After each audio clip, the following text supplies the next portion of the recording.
We have passion for truth. We are EngageMagazine.net, an online group of millennials brought together by a common goal to share truth, apply scripture, and to get involved in our lost and hurting world. EngageMagazine.net hosts discussions that help you apply a biblical worldview to your daily life. EngageMagazine.net.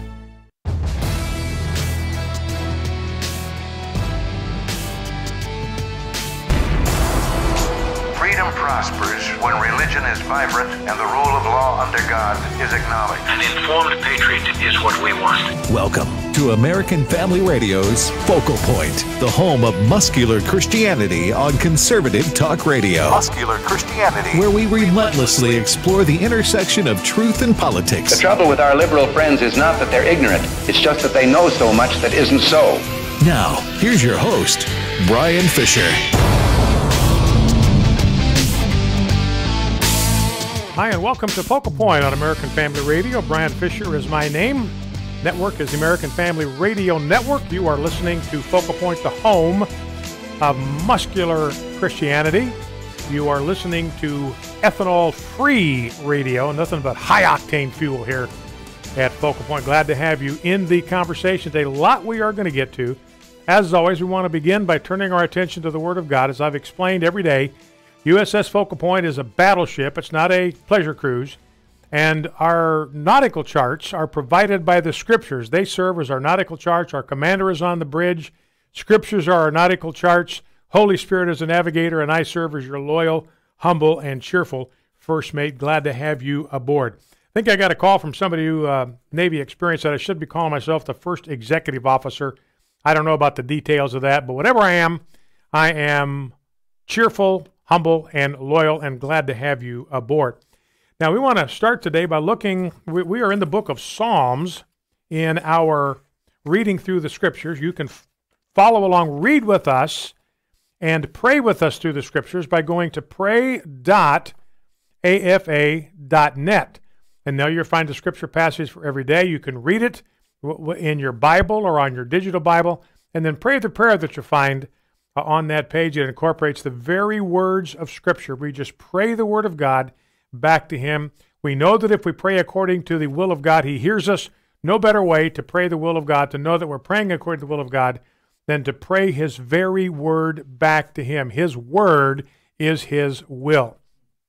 Now, I want to begin. It's in Psalm 45 is where we are today. This is a beautiful psalm. It is a song that was written by the psalmist to celebrate the wedding of the King.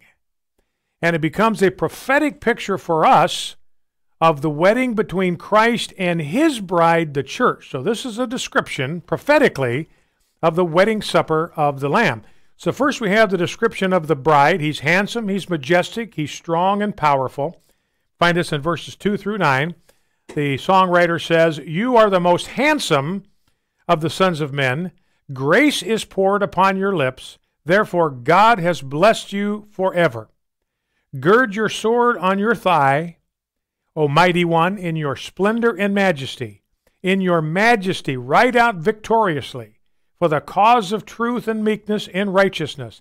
Let your right hand teach you awesome deeds. Your arrows are sharp in the heart of the king's enemies. The peoples fall under you. Your throne, O God, is forever and ever. The scepter of your kingdom is a scepter of uprightness. You have loved righteousness and hated wickedness. Therefore God, your God, has anointed you with the oil of gladness beyond your companions. Your robes are all fragrant with myrrh and aloes and cassia. From ivory palaces, stringed instruments make you glad. Daughters of kings are among your ladies of honor. At your right hand stands the queen in the gold of Ophir." So that's a beautiful prophetic picture of the power and the majesty and the strength of Jesus Christ. Now here is a description of the bride. This is the description of the bride of Christ, the church of Christ, clothed in the righteousness of Christ, not clothed in our own robes, which are shabby and torn and dirty, but clothed in the resplendent raiment that Christ has clothed us with in His righteousness. Verse 10, "Hear, O daughter, and consider and incline your ear. Forget your people and your father's house, and the king will desire your beauty. So coming to Christ, we need to cut off all former allegiances to anyone. Our allegiance now belongs solely to Jesus Christ. Since he is your Lord, bow to him. The people of Tyre will seek your favor with gifts, the richest of the people. All glorious is the princess in her chamber, with robes interwoven with gold. In many-colored robes she is led to the king, and her virgin companions following behind her. With joy and gladness they are led along as they enter the palace of the king. In place of your father shall be your sons. You will make them princes in all the earth. I will cause your name to be remembered in all generations. Therefore nations will praise you forever and ever. So a beautiful picture of the wedding supper of the Lamb. Now I want to draw attention to one part of this psalm which has to do with the deity of Christ. There are a lot of Christians that still have questions about the deity of Christ and have questions about whether the Bible actually teaches that. You run into people who do not think that the Bible unambiguously affirms the deity of Christ. I want to point you to Psalm 45, 6 and 7, which is also quoted verbatim in Hebrews 1. And in Hebrews 1, the writer introduces this quotation from Psalm 45 by saying, speaking of the Son, he says, and then he quotes Psalm 45, 6 and 7. Speaking of the Son, he says, verse 6, your throne, O God, is forever and ever. So if you're confused, or you know somebody that's confused about whether the Scriptures teach that Christ is God, take them to Psalm 45, 6, and then over to Hebrews 1, verses 8 and 9. Now, this is where the cults fall apart on the nature of Christ. A lot of them do not believe he's actually the second member of the Trinity. For instance, Jehovah's Witnesses, they fool around with John 1:1. They make Christ a secondary God, a junior God. You go to John 1:1, the way they translate it is the Word was in the beginning, and the Word was with God, and the Word was a God. But the problem with that for the Jehovah's Witnesses is their problem was with their very verse. You go back to Isaiah 43:10, and what does Isaiah 43:10? This is the one that talks about Jehovah's Witnesses. It's their theme verse. Isaiah 43:10 says this, before me no God was formed, nor shall there be any after me. That's a kill shot for Jehovah's Witnesses. No God formed after Jehovah, not even junior gods, as the Jehovah's Witnesses think. Now, the Mormons teach that there are many gods, and that we can become as much of a God as God is, as Christ became. Their motto, remember, as man is, God once was, as God now is, man may become. So their view is that not even God was always God.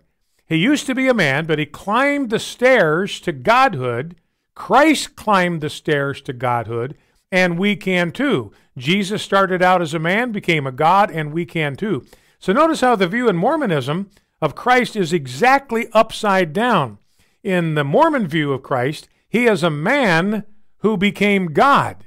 In the biblical view of things, he is the God who became man. And remember, Hebrews 1:8 says, you have been anointed beyond your companions. So when it comes to Christ, there is only one of him. We can become like God, but we cannot become God. So that is a clear reference in Psalm 45 and Hebrews 1, a clear reference in verse 7 to God the Father. Therefore God, your God, has anointed you. So that's a reference to God the Father. Verse 6, your throne, O God, is a reference to the Son. So God the Father, God the Son, both referred to here in verses 7 and 8. This is one of the clearest declarations of the deity of Christ anywhere in the Scripture. Well, if you'd be kind enough, let's go to prayer and pray Psalm 45 back to God. Lord Christ, our hearts are stirred by a noble theme as we acknowledge that you are the most excellent of men, and your lips have been anointed with grace since God the Father has blessed you forever. We pray that you will gird your sword upon your side, O Mighty One, and clothe yourself with splendor and majesty. Ride forth victoriously in your majesty in behalf of truth, meekness, and righteousness. Let your right hand display awesome deeds. I pray that your sharp arrows will pierce the hearts of your enemies and that nations will fall at your feet. You are God the Son, and the scepter of your kingdom will always be the scepter of justice and uprightness. Because you have loved righteousness and hated wickedness, God has set you above your companions by anointing you with the oil of joy. It is in your name we pray. Amen. You shall not murder. Hello, everyone. I'm Tim Wildman, president of American Family Association and American Family Radio. This is the sixth commandment of the 10 commandments. You shall not murder. We are asking schools all over America to put this on their marquees, put this on their signs out in front of their school for 1 week to remind America's students that innocent life is precious. Help us spread the word about this campaign to your friends and family. Please go to our website, afa.net, and sign our open letter to America's schools. We need to proclaim this message, you shall not murder, across the land. Why? Because gun control alone will not solve matters of the heart. We need our young people to understand that murder is a violation of God's law, and also it's a violation of the laws all across this land. So help us. Go to afa.net and spread the word. Do not be conformed to this world, but be transformed by the renewal of your mind. My name is Abraham Hamilton III, and this is the Hamilton Corner. CPAC is the oldest and largest annual conservative conference in America. However, they abruptly banned Mass Resistance, a Christian pro-family organization, from promoting their book, The Health Hazards of Homosexuality. But CPAC has granted exhibitor space to the Log Cabin Republicans, a group whose sole purpose is to homosexualize the Republican Party. Which group do you think poses the greatest risk to our nation? Republican and conservative are not synonymous terms. Listen to the Hamilton Corner, weekdays from 5 to 6 p.m. Central on AFR. For more from Abraham Hamilton III, public policy analyst for the American Family Association. This is Focal Point with Brian Fisher on American Family Radio.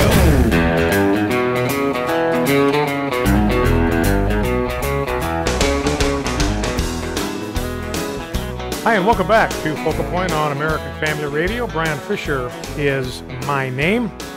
And Rob, let's grab and have ready to go the Judge Napolitano clip.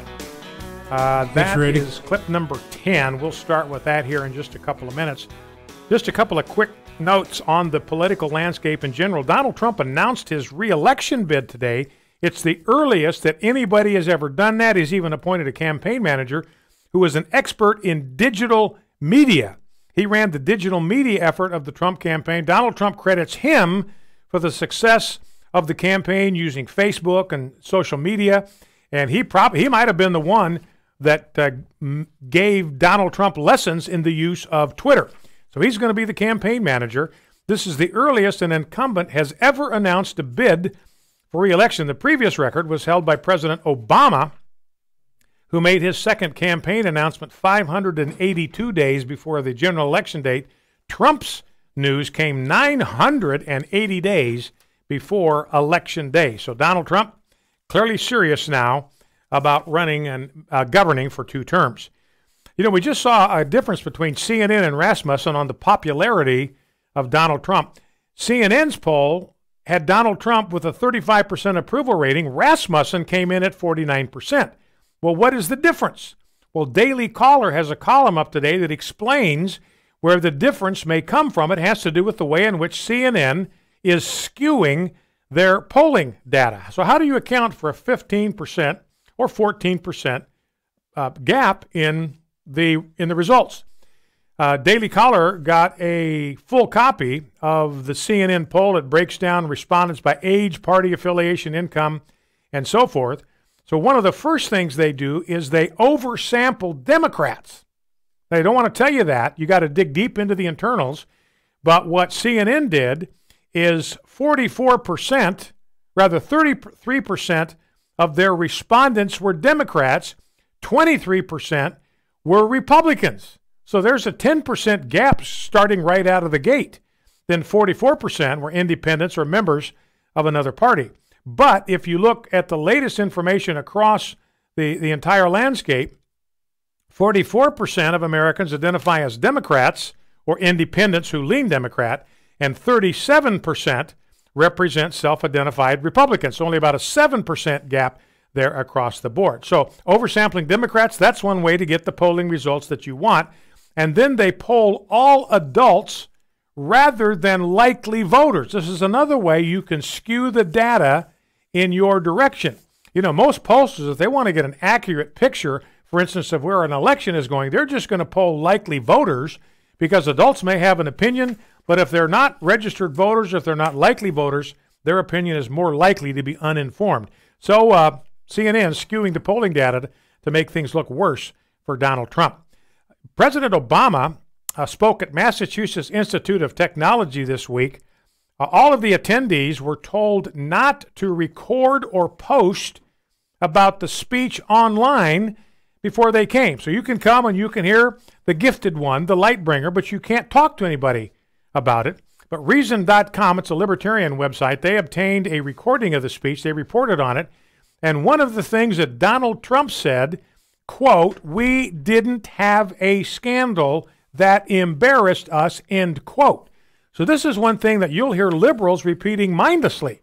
One of the differences between President Obama and President Trump and President Bush is Obama never had a scandal. It was a scandal-free administration. Yeah, if you don't count Fast and Furious, remember that program? That was a program to run guns, run American-purchased guns to the Mexican drug cartels. That was the plan. Eric Holder, the Obama administration, that's a scandal. I mean, some of the guns we now know were found at the scenes where Border Patrol agents were murdered. So that's a scandal of monstrous proportions. Then they don't want to count Benghazi. They say Benghazi wasn't a scandal. That's where 4 Americans, diplomats, personnel, were killed by Islamic warmongers, and Hillary Clinton ignored 112 requests for beefed up security, and then Hillary Clinton and Barack Obama tried to blame the thing on some internet video that nobody heard of, nobody ever watched, and then to try to prove their point, they locked the poor guy up for 11 months. He hadn't done anything. They locked the guy up. You talk about an obscene miscarriage of justice, so that's a scandal. And then you remember the IRS business, how they basically sandbagged Tea Party groups. They refused to review their applications, refused to grant them their applications for tax-exempt status and tax deductibility status for donations, and basically stalled them long enough to affect the results of the 2012 election. You know, James Serrano, one of my favorite writers, he's no longer writing for the Washington or Wall Street Journal, rather. He's now an editorial page editor.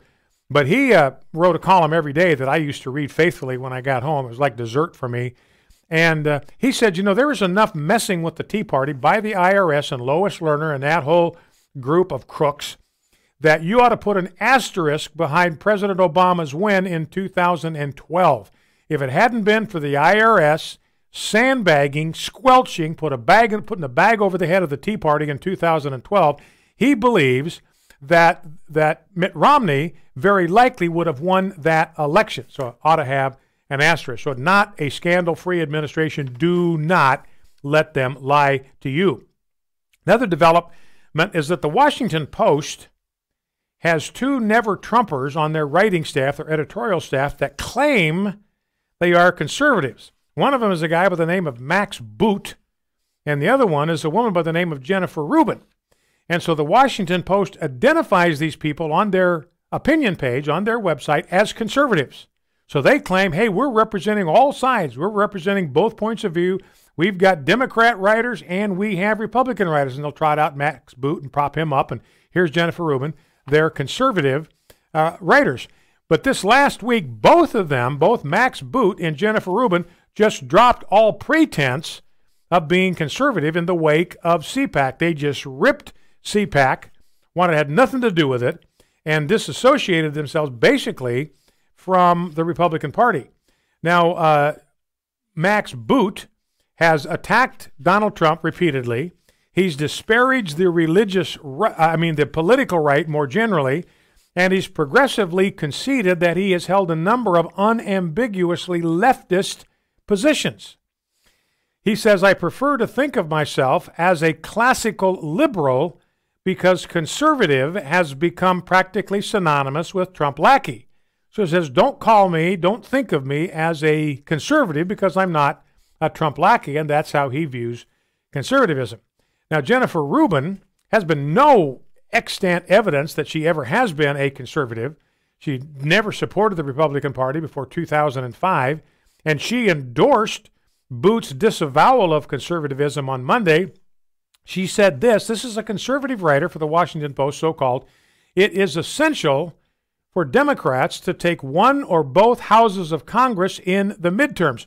All the way through, she refers to conservatives as they, and refer to the CPAC attendees as a mob that now flaunts its intellectual vapidity and abject racism.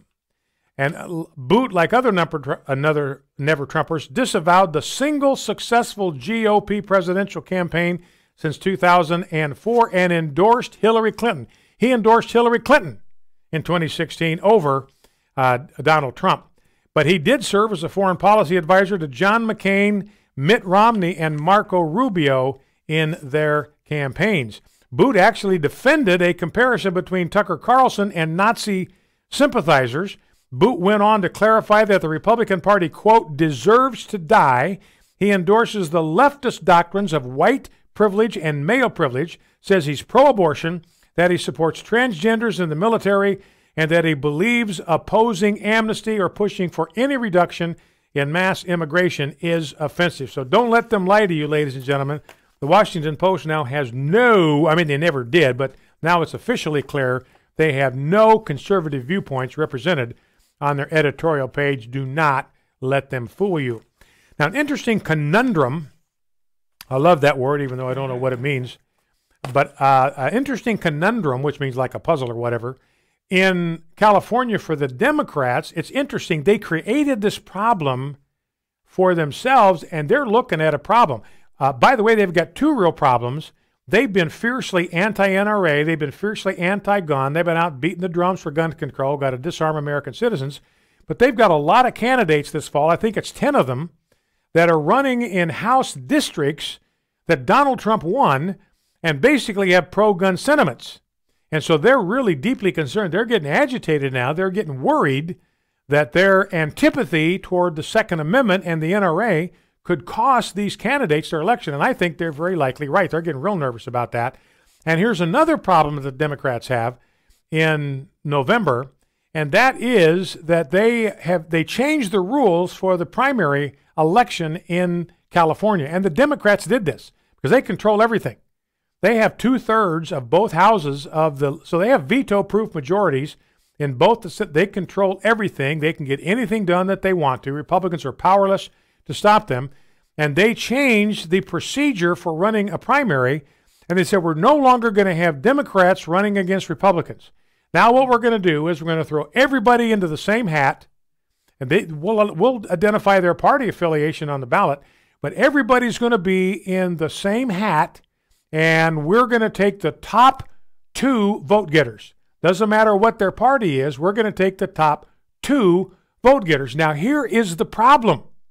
They've got some districts where there's only 2 Republicans running, and they're both pretty decent candidates. And in those same districts, they may have 5 Democrats, they may have 8 Democrats on the ballot. So they're deeply concerned about the fact that because they've got this free-for-all in the primaries, when you get done counting the votes, there's only 2 Republicans, but they wind up getting the most votes because there's only 2 of them. And the Democrats wind up committing hara-kiri because they are basically competing against each other. There is in the 49th district, for instance, there are 5 Democrats running, and the one who is leading the chase there has got some serious baggage.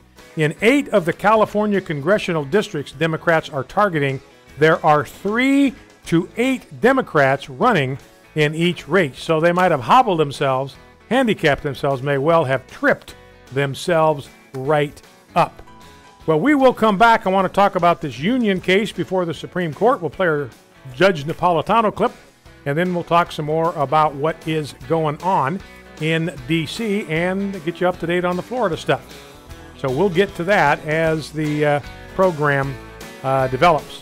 One quick item. You know, Venezuela is a socialist government. You know what their inmates are doing now to survive? They're eating rats and pigeons just to survive. That's Venezuela.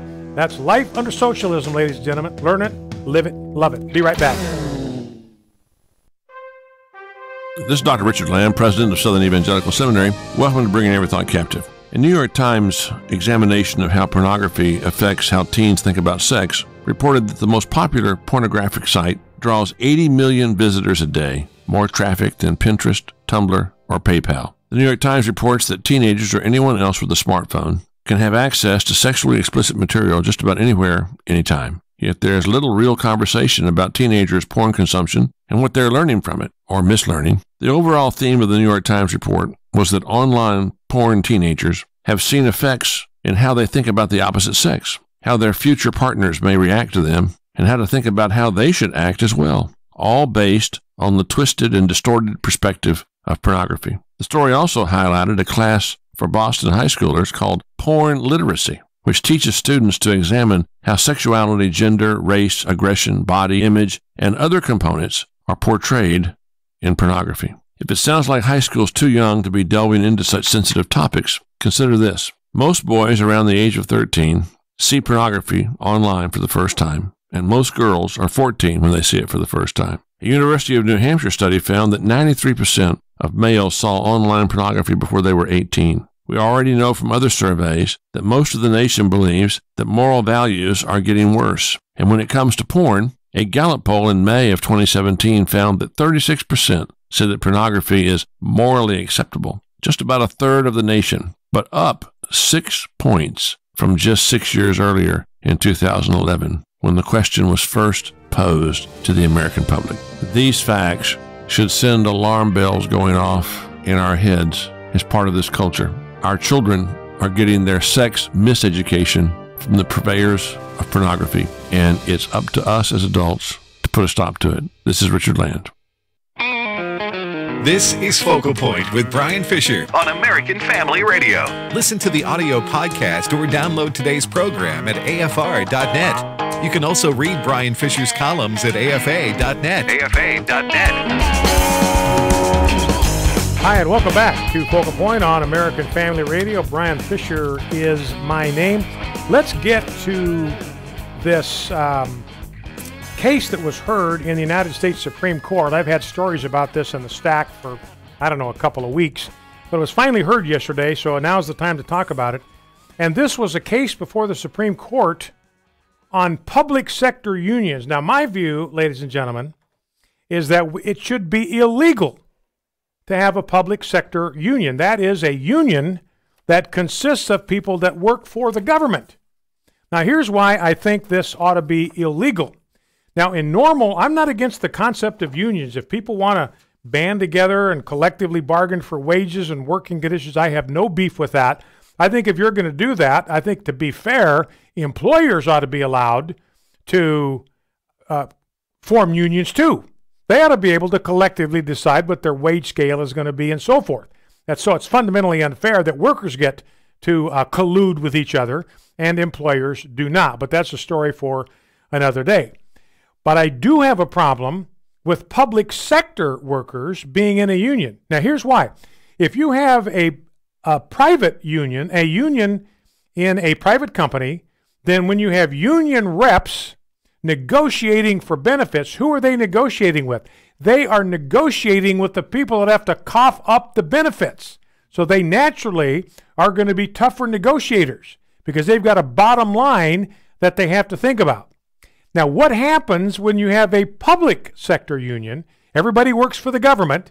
They get into a room and they're negotiating with lawmakers. Lawmakers are not negotiating about their own money.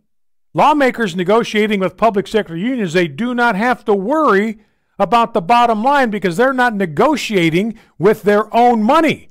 They're negotiating with your money and my money.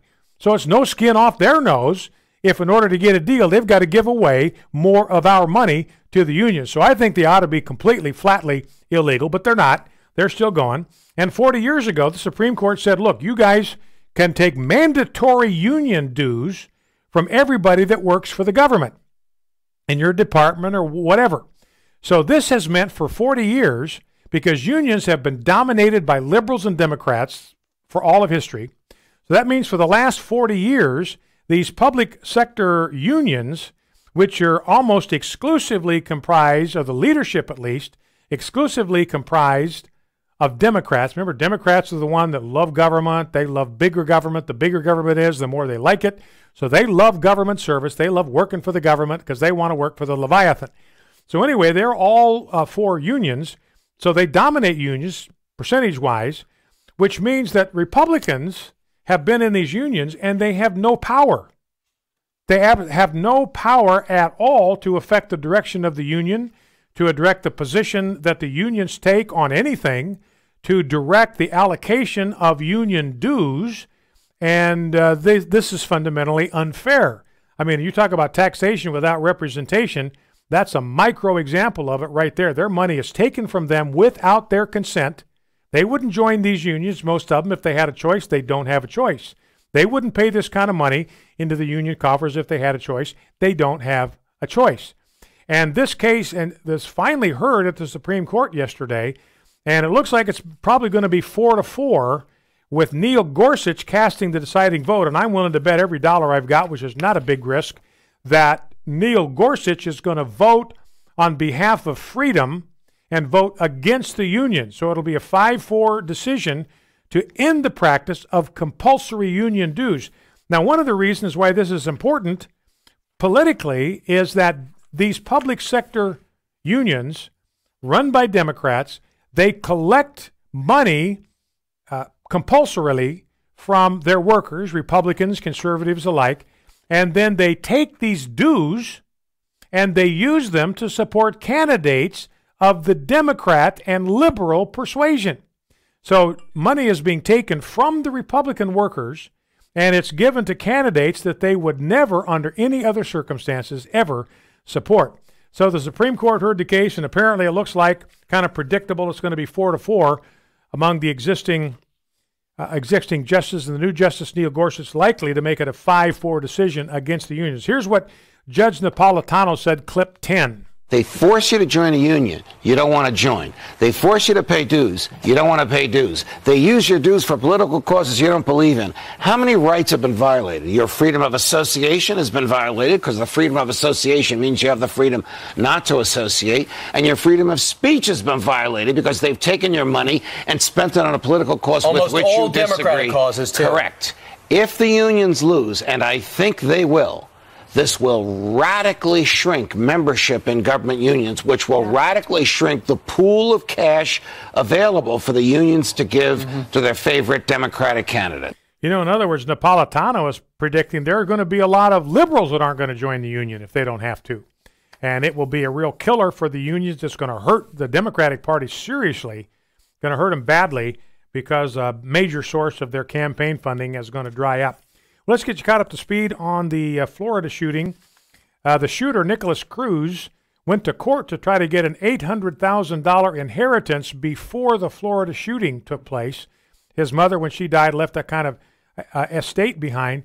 Now, maybe he's fortunate he didn't get it, because he's using a public defender right now. Under Florida law, if you've got more than $2,500 worth of assets, that includes your house and your vehicle, you can't use the public defender. Now, Scott Peterson is out there telling everybody that he is not a coward. He insists, he said this through an attorney, I did not do the wrong thing. My actions were appropriate under the circumstances. His lawyer says he heard gunshots, but believed these gunshots were originating from outside of the buildings on the school campus. And Broward County apparently trains its officers, according to the attorney, that in the event of outdoor gunfire, one is to seek cover, assess the situation in order to communicate what one observes with other law enforcement. So allegations that Mr. Peterson was a coward are patently untrue, says his attorney. Now, Peterson further claimed that he told an arriving Coral Springs police officer he believed the shots were coming from outside of the school. Why then did these Coral Springs officers rush into the building? If the guy that's there says, no, they're not coming from inside the building, they ignore him and blow right past him because they knew better. The lawyer says radio transmissions indicated that there was a gunshot victim in the area of the football field, which served to confirm Mr. Peterson's belief that the shooter or shooters were outside. So the question remains, if the shooting was taking place in the football field, why didn't Scott Peterson go there? Why is he still hiding behind the building? I just simply don't see how that eases his problem one iota. Now, we're getting reports that deputies were actually told not to go in to the high school. Laura Ingram said this last night: our sources near the Broward County Sheriff's Department are telling us that the deputies who arrived at the scene of the shooting were told not to enter the school unless their body cameras were turned on, and then we found out that the deputies did not have body cameras, so they did not enter the building or engage the shooter. Now, I'm skeptical about this because all four of them were there. Not a one of them had their body cameras on, apparently. And I just do not see, if you've got an active shooter, people being cut down in cold blood, I cannot see where a policy that says you're prohibited from defending innocent life if you don't have your body camera, that's just a ridiculous. Maybe you're supposed to have your body camera on, and maybe there's going to be some professional discipline if you didn't put it on, didn't turn it on, but you're not going to allow innocent lives to die for that reason. But, I've been curious whether they might have gotten a stand-down order because all four of them were standing around outside the school. Now, a Parkland first responder, not a law enforcement officer, said he was given a stand order, says, I could have saved lives, but I was given a stand-down order by Broward County sheriffs. Remember, they wanted to go in and try to start ministering to those that were injured, but Broward County wouldn't let them go in. You can't go in there until we've cleared the building. Meanwhile, are they clearing the building? No. They're sitting on their hands outside the building. Now, the Miami Herald says that there were plenty of opportunities and plenty of reason to arrest Nikolas Cruz before this event based on Florida law. Miami Herald said his troubling behavior gave law enforcement plenty of opportunities to investigate and arrest him and even take away his guns before the shooting took place. This is according to prosecutors in South Florida and legal experts. The question is whether law enforcement had an obligation to investigate a violation of the law. If that's true, the shooter could have been arrested. Maybe he would have been diverted to a mental health court, but he would have been under some sort of supervision and would have been disarmed, and he would have been monitored. For instance, on Friday, Miami-Dade schools arrested Crop High senior Sean Mesa, listen to this, for posting photos of himself with guns on social media, because improper display of a firearm is a misdemeanor in Florida. They went to his house and they arrested him. 2 years ago, Miami-Dade Police's Homeland Security Bureau arrested Enrique Dominguez, who was posting disturbing images of himself dressed like the Joker, posing with combat-style knives. And they went out and they arrested him. Now, the Parkland shooter, this Nikolas Cruz guy, also threatened a teenager, which could have been prosecuted as felony cyberstalking, and he would have had his weapons removed from him under the law. He could have been charged with the threat of terrorism after his YouTube post about becoming a professional school shooter, end quote. Right now, so there's a hole in federal law, according to this is Ben Shapiro piece. Right now, to be arrested for a threat in Florida, you have to name a specific victim or member of that person's family, but Nikolas Cruz did make those kind of threats, very specific, directed at a person.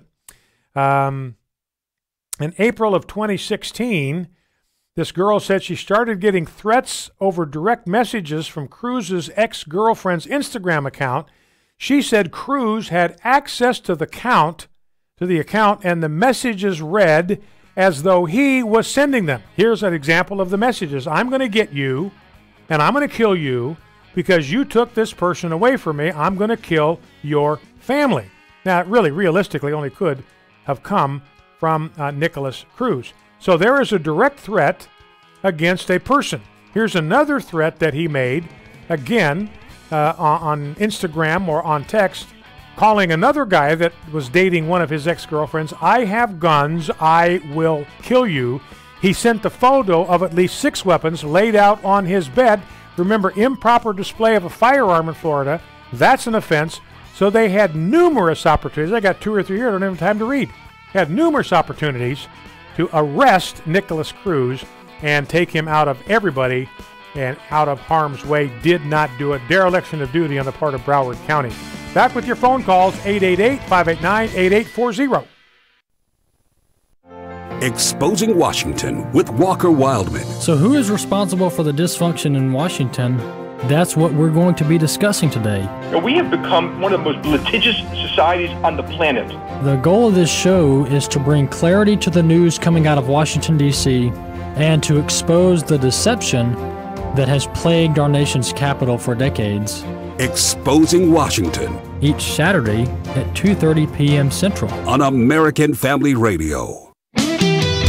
The book of Revelation is the greatest manual for what it means to be an overcoming Christian you will ever find. If you want to be victorious and get in on the victory that Christ has already wrought at the cross, the book of Revelation outlines various steps for those who will overcome. Join Dr. David Jeremiah for his series Escape the Coming Night, next time on Turning Point.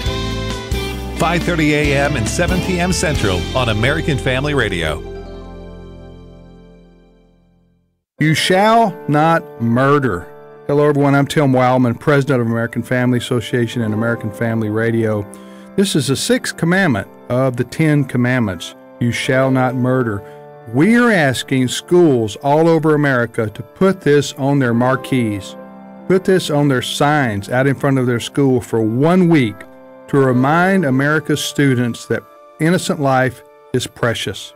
Help us spread the word about this campaign to your friends and family. Please go to our website, afa.net, and sign our open letter to America's schools.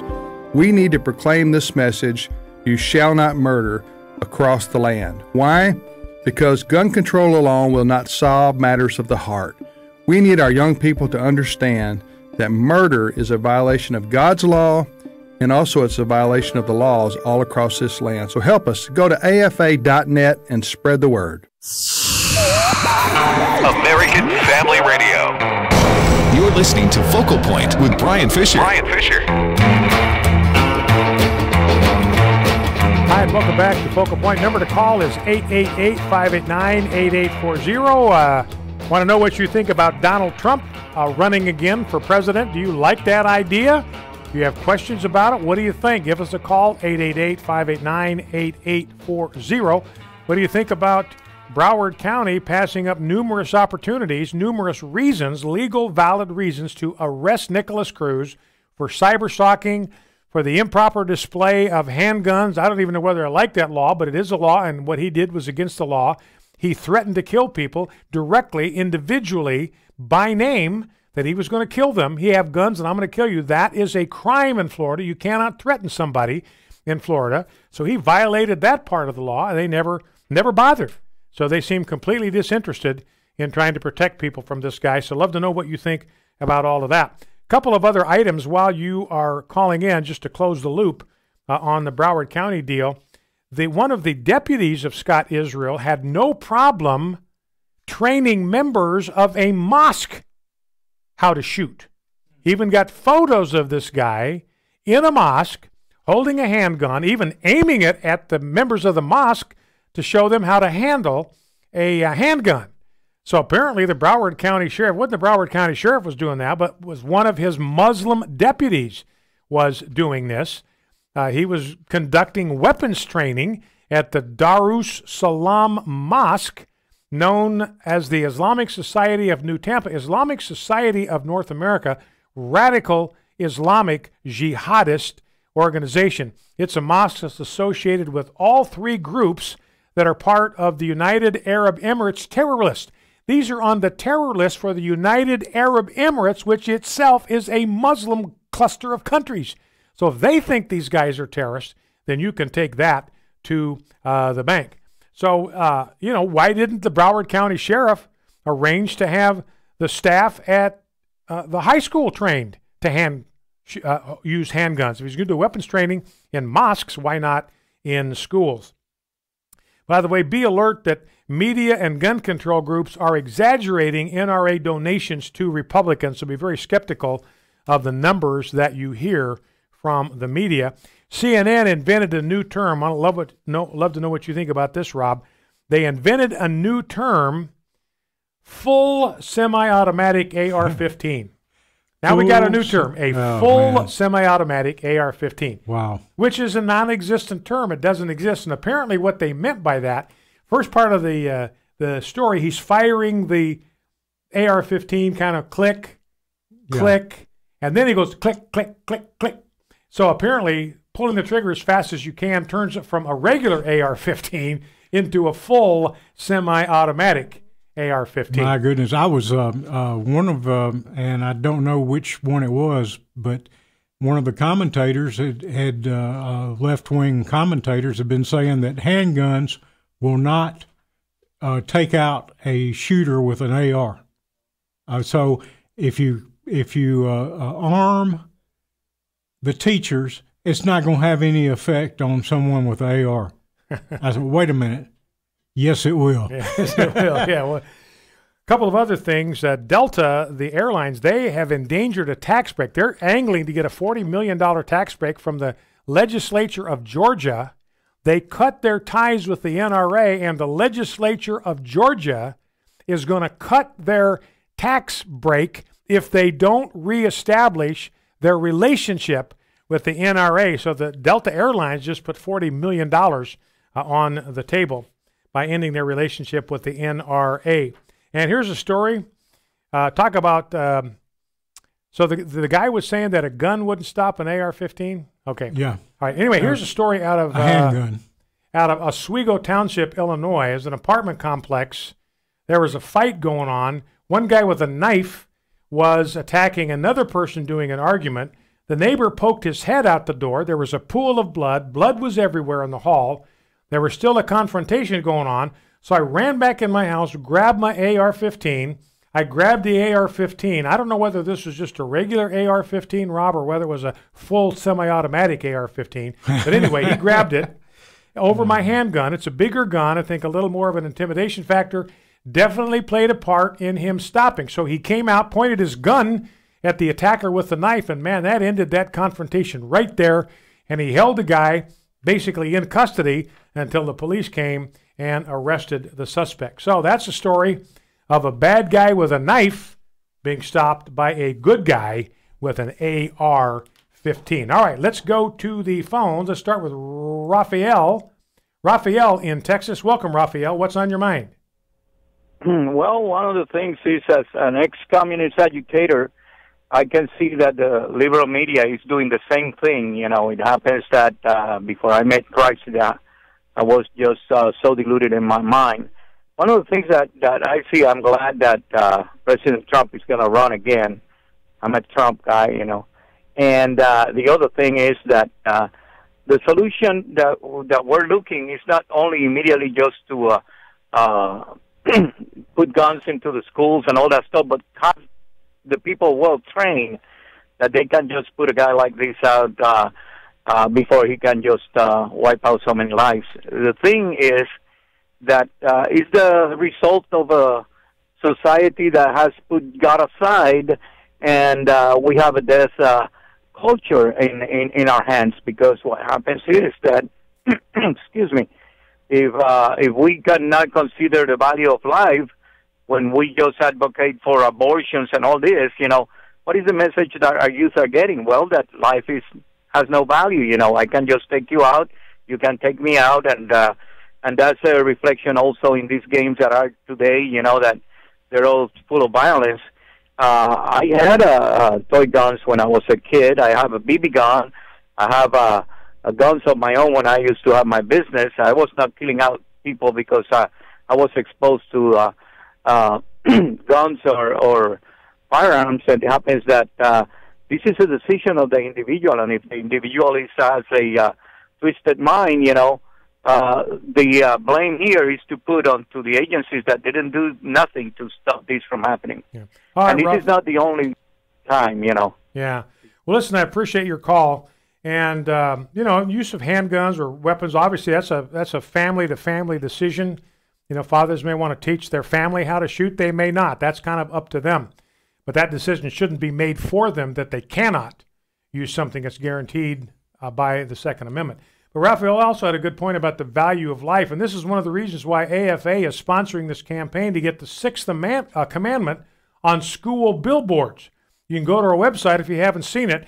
We're urging you to write a letter, sign a letter. You can find it at the AFA website, and then contact your school administration and urge them to put the message, "You shall not kill." Just those 4 words, "You shall not kill." Put those 4 words on the school's message board out in front of the school. Just for 1 week, let's have every school in America put the message, "You shall not kill," on the message board. Who could object to that? You object to that? What, you're in favor of killing? Why would you object to that? Every jurisdiction in the country has a law against taking innocent human life. So "you shall not kill" should be completely unobjectionable. And so we're encouraging you to do that. And and part of that is just to communicate the value of human life. Hey, Brian. Yes, sir. To clarify, it's a post from Town Hall, and its MSNBC anchors are claiming that teachers armed with handguns would be unable to stop a school shooter because rifles shoot 3 times faster. Anchor Lawrence O'Donnell said on his show Thursday that the bullet fired from AR-15 travels 3 times faster than one from a handgun, and yet the president and the NRA think giving teachers guns will stop a school shooter. Yeah. Well, also, maybe the bullet comes out faster, but it takes longer to get it in position and aim it and fire. A handgun, you pull it, aim it, and boom. Yeah. But a handgun, you got to bring it to your, up to your shoulder and all that, get targeted in the It's scope. just a non-argument that the left uses, and it'll be gospel across the left-wing media. It's just absurd, the stuff they come up with, and yet people believe it. Let's go to Zachary in Texas. Zachary, welcome. What's on your mind? Hey, Brian. Thanks for taking my call. Sure. Just wanted to make the point. I've been following a lot of the points in the gun control debate, and one of the things that I hear, and it seems to me like it's pretty across the board, Republican and Democratic support, has to do with mental health. And one of the things that I've been thinking about is whenever it comes to mental health, that it's a very subjective measure, and I think that there can be political bias whenever it comes down to somebody's mental health. We even hear a lot of people on the left state that Trump is a madman, that he's crazy, and that he should have to pass a psychological test. And so I don't think that it's right for my rights as an American citizen, my Second Amendment rights, to be infringed upon by a subjective opinion of somebody. And so I really wanted to make that point. And I also wanted to say that, if you do a little bit of studying, a lot of these school shootings didn't start happening until, I believe, Columbine was like in the 1980s, if I'm correct. Columbine was 1999. But, we didn't have these, 99, excuse me. We didn't have a lot of these problems whenever we had the Bible in school. And it doesn't matter. Sure, it may be guns in this country, but if you go to other countries that don't have Second Amendment rights like we do, you know what they do? The madmen, they mow them down with buses. They stab them with knives. It's not the guns that are the problem. It's the fact that our moral decay of our entire society, and that we have no foundation of our morals anymore because we've removed the Bible from our school. So I'm going to go ahead and hang up and just thank you guys for all the wonderful things that you do at American Family Radio. Okay, thank you, Zachary. Very good point. And that's part of what we want to do, is try to contribute to elevating the value of human life through this campaign to get "You Shall Not Kill" on school billboards. And I agree with Zachary about how much subjectivity is involved in mental illness. I mean, like Zachary points out, the left thinks that Donald Trump is mentally ill. They want Donald Trump locked up. So they've applied some kind of very subjective standard. They've determined he's mentally ill, want to lock him up. That's not the way we do things in America. And by the way, it was liberals that turned mentally ill people out on the streets. There used to be institutions for them. The liberals went to court, said this is wrong, to detain mentally ill people, you got to turn them loose. A lot of the people that are homeless at one time would have been an institution that would have cared for them. Faith, family, freedom. American Family Radio. 1milliondads.com is where men can learn and grow together as men of the cross. Close families and even national revival begin at home with strong fathers in the faith. Go to the website, read the articles. You're not alone. 1milliondads.com. Lead, or others will. Faith, family, freedom. American Family Radio, a ministry of the American Family Association. American Family News, I'm Rusty Pugh. The funeral for the late Reverend Billy Graham, best known for counseling several presidents, will be held in North Carolina on Friday. However, the American public will be able to see the late religious leader as he lies in honor in the Capitol Rotunda in Washington, D.C. today and tomorrow. Speaker of the House Paul Ryan praised the well-respected evangelist. If there is any American whose life and life's work deserves to be honored by laying in honor in the U.S. Capitol, it's Billy Graham. So it's an honor for us here in the Capitol to receive Reverend Graham's casket and to greet his family. So that's something we're very proud to do and reflective of. Graham is the fourth private citizen to receive that honor. Have evangelicals sold their souls and their witness by backing Donald Trump? Both sides of that question aired their views on a recent Fox News debate. Steve Jordahl reports. Fox News analyst Juan Williams started the latest broadside against evangelicals with an editorial he wrote titled "Evangelicals Sell Their Soul for Trump."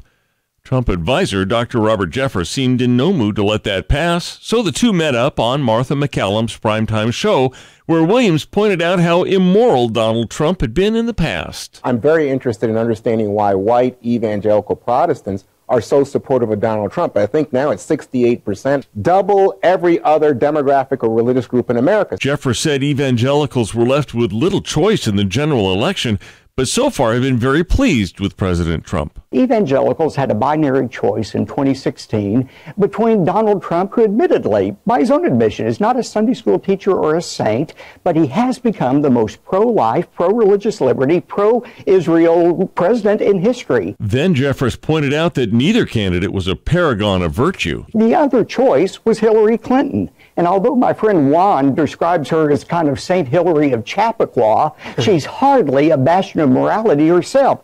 If I am going to hell, Juan, like you say I am, for supporting Donald Trump, then that means you're going to be 100 floors below me for supporting Hillary Clinton. I'm Steve Jordahl. Supporters of school choice expansion in Mississippi may have felt betrayed last week after the Senate Education Committee passed such a bill, sending it to the full Senate, where it died. Bob Kellogg reports.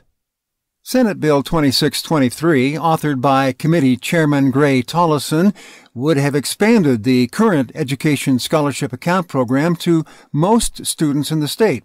Prior to going to the full Senate, Grant Callen, president of Empower Mississippi, explained the bill had some strong support. The lieutenant governor supports it, and the governor supports it, and we anticipate it coming out of the Senate and heading over to the House later this week, where we'll be working to encourage House members to take it up and support it. But instead, the Senate declined to vote on the bill. Brett Kittredge, also of Empower Mississippi, says while this is a setback, progress was made. But we feel successful in that this is the most school choice has ever been talked about. It was for a while, everyone in the Capitol was talking about it. So we've elevated the conversation.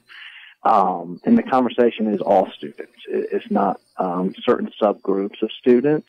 In a written statement, Callen says supporters will continue to try and advance the bill in next year's session. I'm Bob Kellogg. And a study published today shows women have to achieve more to earn more. Conventional wisdom suggests the higher your education, the higher your paycheck. However, a study by Georgetown University's Center on Education and the Workforce shows that's not true for women compared to men. Instead, analysis reveals men with an associate's degree earn nearly as much as women with bachelor's degrees. Even when researchers accounted for mitigating circumstances such as experience, industry, and hours worked, women still earn 8 cents less per dollar than men. The chief economist at Georgetown's CEW says that proves there's discrimination involved. Carmen Roberts, Fox News. American Family News is online at onenewsnow.com. I'm Rusty Pugh. Share the message that Jesus changes lives. One way to proclaim this amazing news is by wearing and sharing the colorful American Family Association's He Lives Easter buttons. If you're a business owner or pastor, order several to give away. We encourage you to wear a button yourself and share the rest with others so that they too can proclaim this life-changing message. The button fits in your pocket and it's easy to share. They're sold in packs of 10, so get your AFA Easter buttons at afastore.net. That's afastore.net.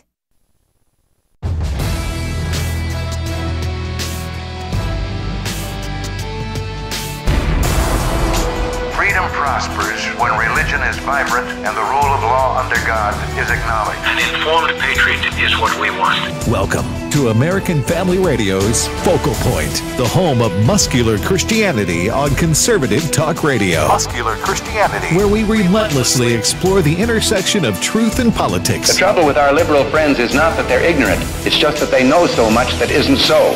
Now, here's your host, Brian Fisher.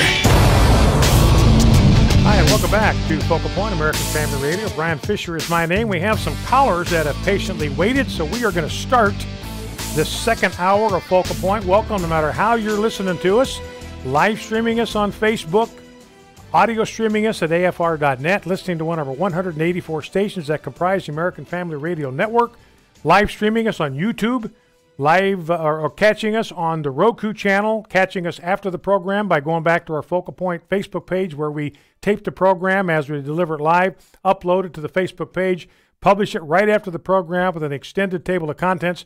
Maybe you're catching us on YouTube, delayed on YouTube. You can turn that virtually into a podcast. Welcome, however you're on board with us. Okay, let's get to our callers that have been waiting patiently. Let's go to Marie in Oklahoma. Marie, thanks for calling. Thanks for waiting. What's on your mind?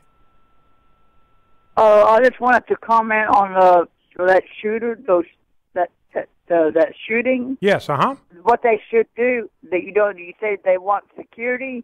I think they ought to get one guard at the head door, and when you first come in, one guard there, and one guard at another door, at another exit, and outside, I think they ought to put an electric fence up. Well, that'd probably do it. All right. Well, Maria, I sure like the idea of guards. We're going to have to do something. I mean, there's no question we're going to have to beef up armed security at our schools. Donald Trump, thankfully, is a big-time proponent of that. It's being done in the state of Texas. We'll play a soundbite here in a little bit. Governor Abbott there says 100 school districts in Texas are arming their school personnel. It might be a coach. It might be a school administrator, it might be a teacher, but these people are receiving training. They get more training in handling an active shooter situation than the police receive when they go through police training. So I think, appreciate what you're saying, Marie. We do need to bulk up the security, and I think the way to do it is with more personnel. So you don't have to, you might give them a bonus for doing it, but you don't have to go out and hire a whole new squadron of people to come in and do it. Take people that are familiar with guns, confident with guns, willing to receive the training, and then enlist them to support the school in defense of its students. All right, Marie, appreciate the call. Thank you. Let's go to Jeff in Oklahoma. Jeff, welcome. What's on your mind? Brian Fisher, God bless you, brother, and thank you for your commitment. Thank you, sir. You're welcome. I have a statement here about the school shooting. I believe the last school shooting is completely a part of the attempt to overthrow our government and America. The last shooting has the earmarks of the sinister coordination from corrupt entities such as the Broward County Sheriff's Department, the Progressive Communistic Democratic Party, and the Association of Islamic Muslims in the Broward Sheriff's Department. All those things, plus their constant denial of the Constitution. I've determined that the shooting was allowed to happen. I mean, I know we have to go through all these investigations to figure it out, but it all seems extraordinarily clear due to the links that the county sheriff has of the America's internal enemies. I mean, there hasn't been a time when these school shootings haven't happened, and then when the investigations start, it all starts to look as if it was coordinated. Mm-hmm. And well, Jeff, I appreciate the call. I'll tell you what I think. I think, people sometimes see explicit coordination on the left when there doesn't have to be coordination on the left, because they all believe exactly the same things. They are all working for the same goal. So their efforts may look like they're coordinated because they all want the same thing. They want to disarm the American people. They want to repeal or nullify the Second Amendment, and they want to remove Donald Trump from office. Everything they do is geared toward those goals. So you may have a liberal group over here doing something, a liberal group over here doing something, a liberal group over here doing something, and they're all operating independently of each other. There's no explicit conspiracy going on here, but it looks like it because their goals are identical, because that's what the left wants to do. They want to disarm the American people, and they want to remove Donald Trump from office. All right, let's go to Leah in Oklahoma. Leah, welcome. What's on your mind? Yes, sir. I was they're harping on the gun shot down there in Florida, and that was terrible. But I'd like to know why they're not mentioning the school stabbing in Pennsylvania, where there was 21 students or people that was injured. 3 are still critical. 1 had to go back into surgery at 1 o'clock in the morning after he'd already been in surgery.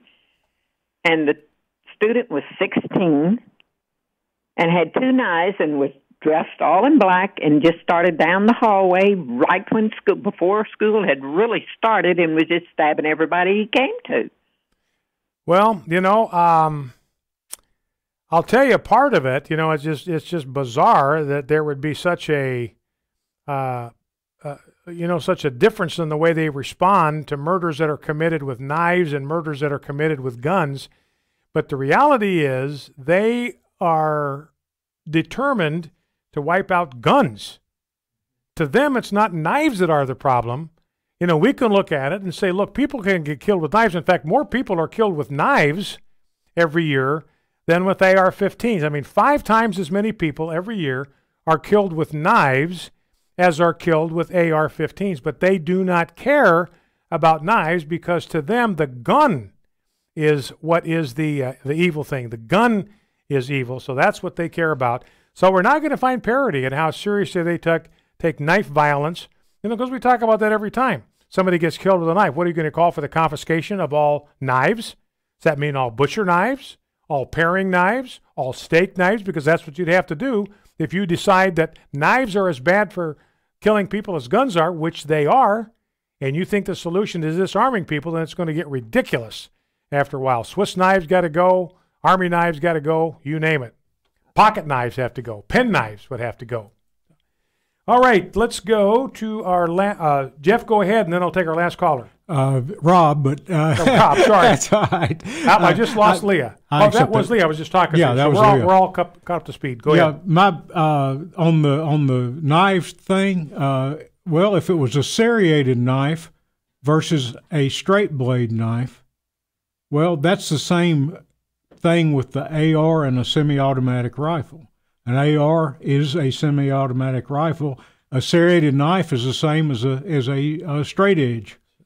Right. It's a knife. It's a knife is a knife, and if it's sharp, got a point to it, got a sharp edge, it's a knife. It's just however you want to twist it to make it work for what you want it to the agenda you want. Yeah, but it is true that the left, they want to get rid of guns. They don't care about knives. That's right. Guns to them are the ones that are evil. Let's grab clip number 3. This is Pam Bondi. Now let's grab clip number 4. We can wedge this one in.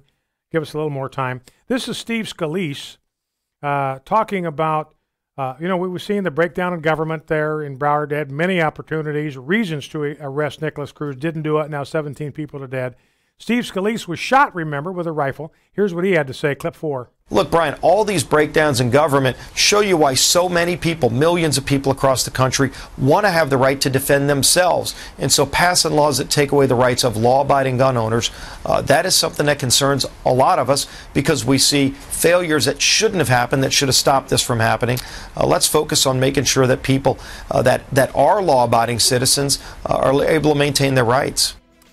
Let's make sure that those that are law-abiding citizens get to protect their rights.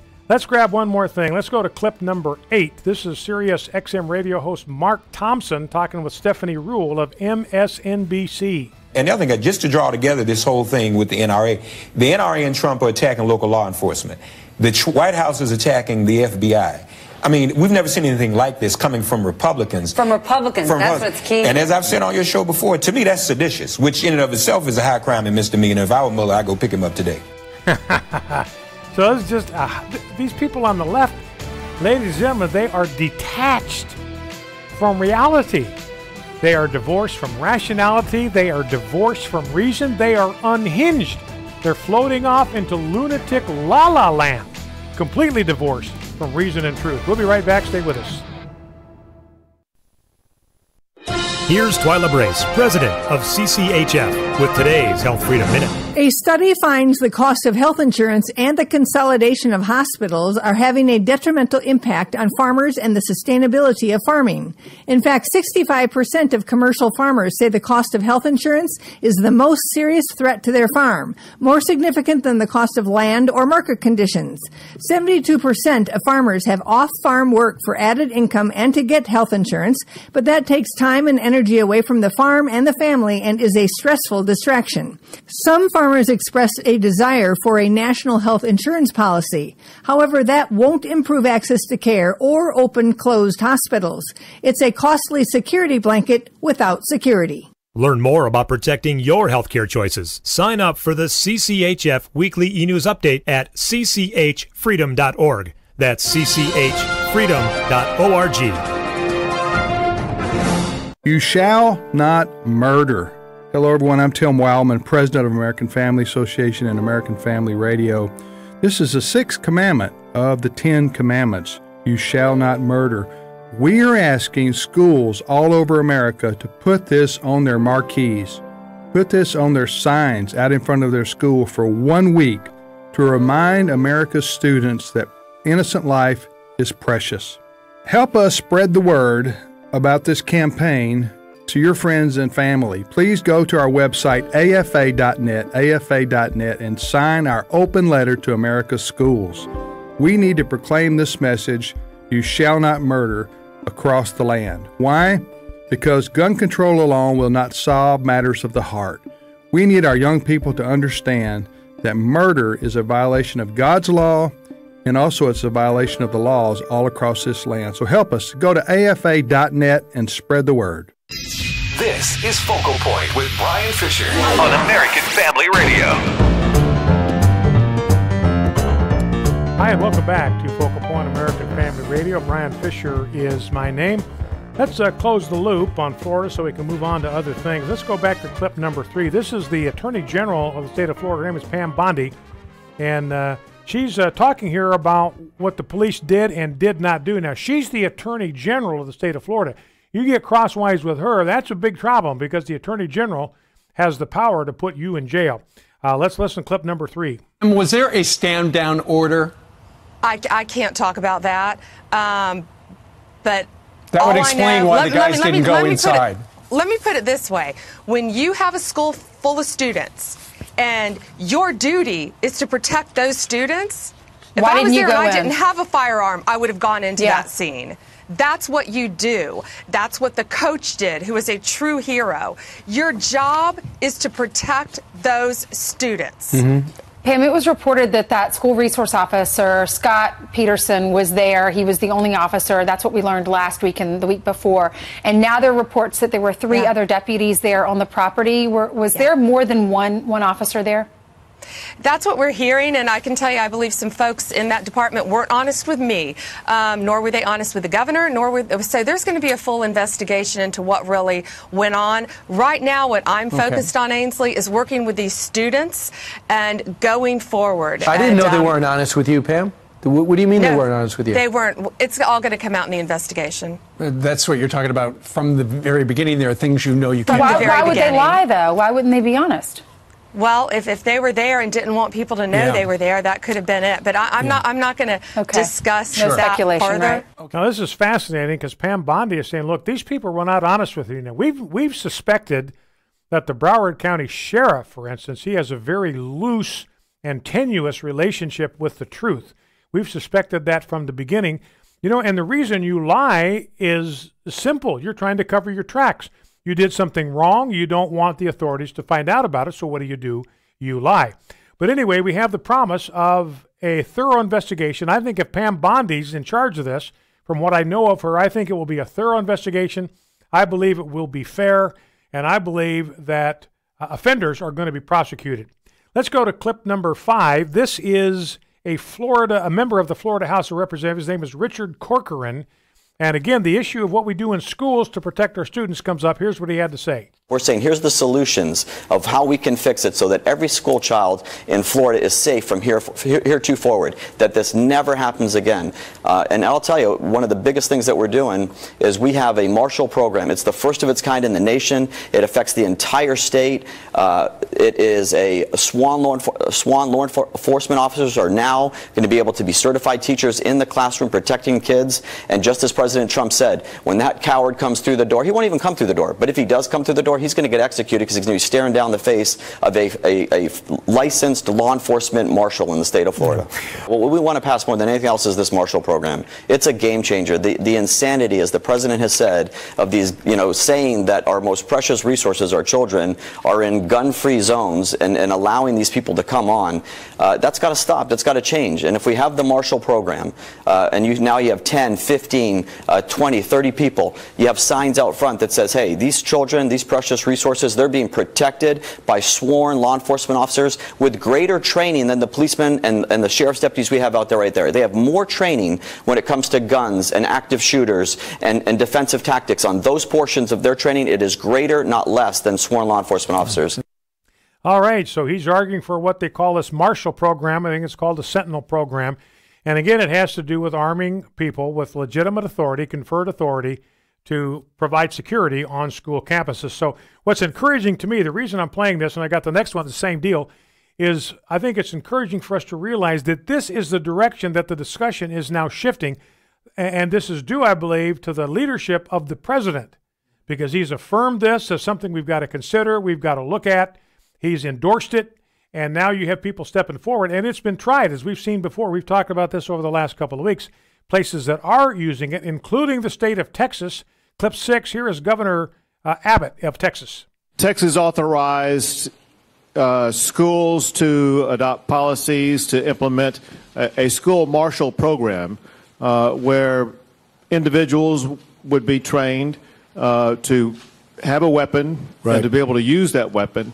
And we now have well over 100 school districts in the state of Texas where teachers or other people who work in the school do carry a weapon and are trained to be able to respond to an attack that occurs.